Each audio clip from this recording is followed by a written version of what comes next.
Hello Ash class and welcome to our first story time today. This week we're thinking all about traditional tales, and the story that we've chosen as our main story, our main text for the week, is the fairy tale The Elves and the Shoemaker. This was originally written over 200 years ago by some brothers called the Brothers Grimm. This version has been retold by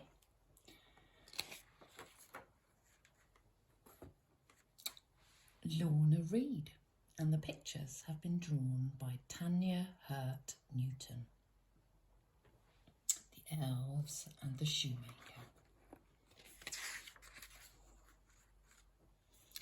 Late one night, a shoemaker sat, cutting his leather with a snip, snip, snap, watched by his wife and watched by his cat.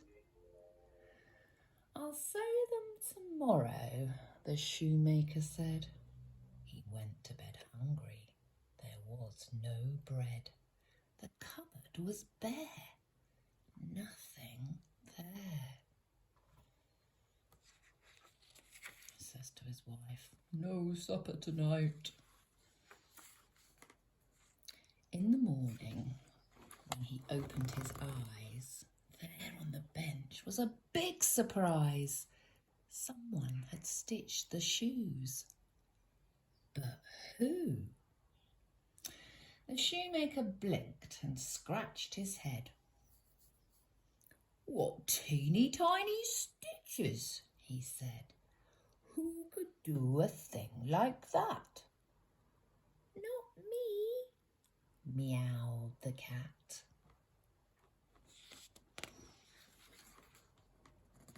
He sold the shoes for a very good price and bought some leather and meat and rice. They had a good supper that night. Then he cut the leather with a snip, snip, snap. "Oh, I'm ever so tired," he said to the cat. "Oh, I can't stop yawning. I'll stitch these in the morning. Time for bed." Oh, look, there's Mrs. Shoemaker. She's fast asleep already. In the morning, when he opened his eyes, there on the bench was a bigger surprise. 4 pairs of shoes had been stitched in the night. The shoemaker blinked and scratched his head. "What teeny tiny stitches," he said. "Who could do a thing like that?" "Not me," meowed the cat. The cat says, "What perfect shoes."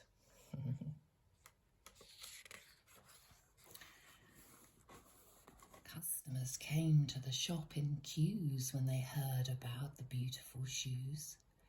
They tried them on. Soon they were all gone.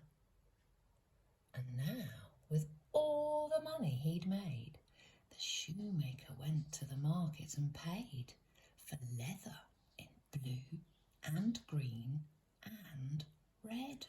Oh, look at all this fancy leather.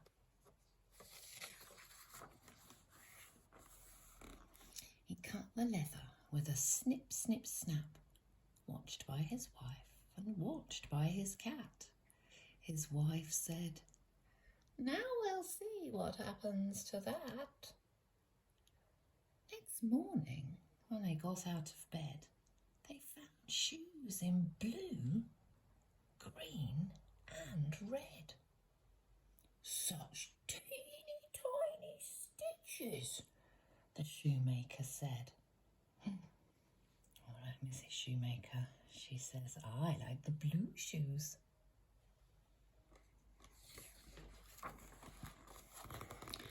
For From far away, when they heard the news, people came to the shop in queues.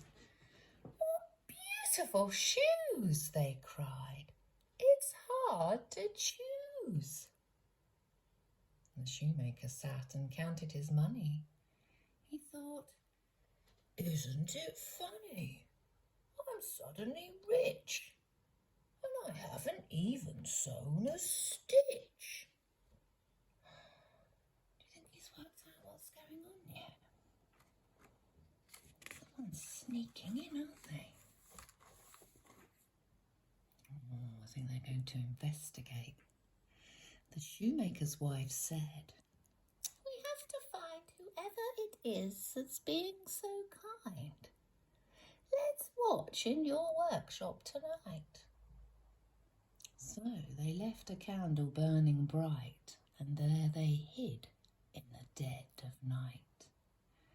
Midnight chimed. Doom. The door went creak. Who's going to come in through that door? 3 little elves came skippy skip in with silver tools in a teeny tiny tin. But their clothes were threadbare and thin. Their silver hammers went tip, tip, tap, and they cut and they sewed with a snip, snip, snap. And the shoes were made in a flash. Oh my goodness, look how tiny they are. I think this is a real-sized cotton reel. So that little elf, she's only twice the size of a cotton reel. Oh, and look, their clothes are very raggedy, aren't they? They've got patches and they're ripped and torn. They're being so kind to the shoemaker.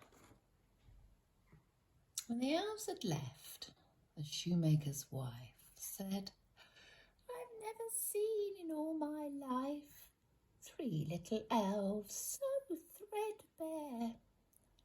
I'll sew them all new clothes to wear." She sewed a tiny dress and tiny jackets and tiny tartan trousers with pockets. And the shoemaker made tiny, beautiful boots. Oh, he's wondering, where's my thimble? The elves have accidentally moved it.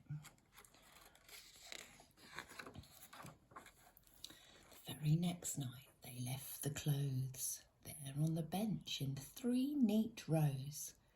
Then they hid themselves to watch for the elves. When the elves found the suits and the tiny boots, they put them on and danced through the door, singing, "Shoes will make here no more." And they're saying, what beautiful suits and beautiful boots. They do look very smart, don't they? They've never seen another elf. The shoemaker stitches his shoes himself, but every day he's grateful for the dinner on his table.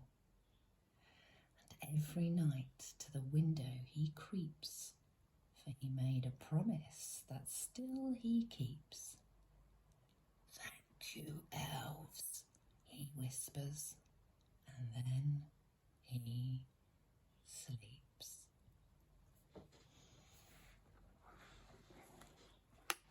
It was The Elves and the Shoemaker, originally written by the Brothers Grimm. Take care, guys. See you soon. Bye.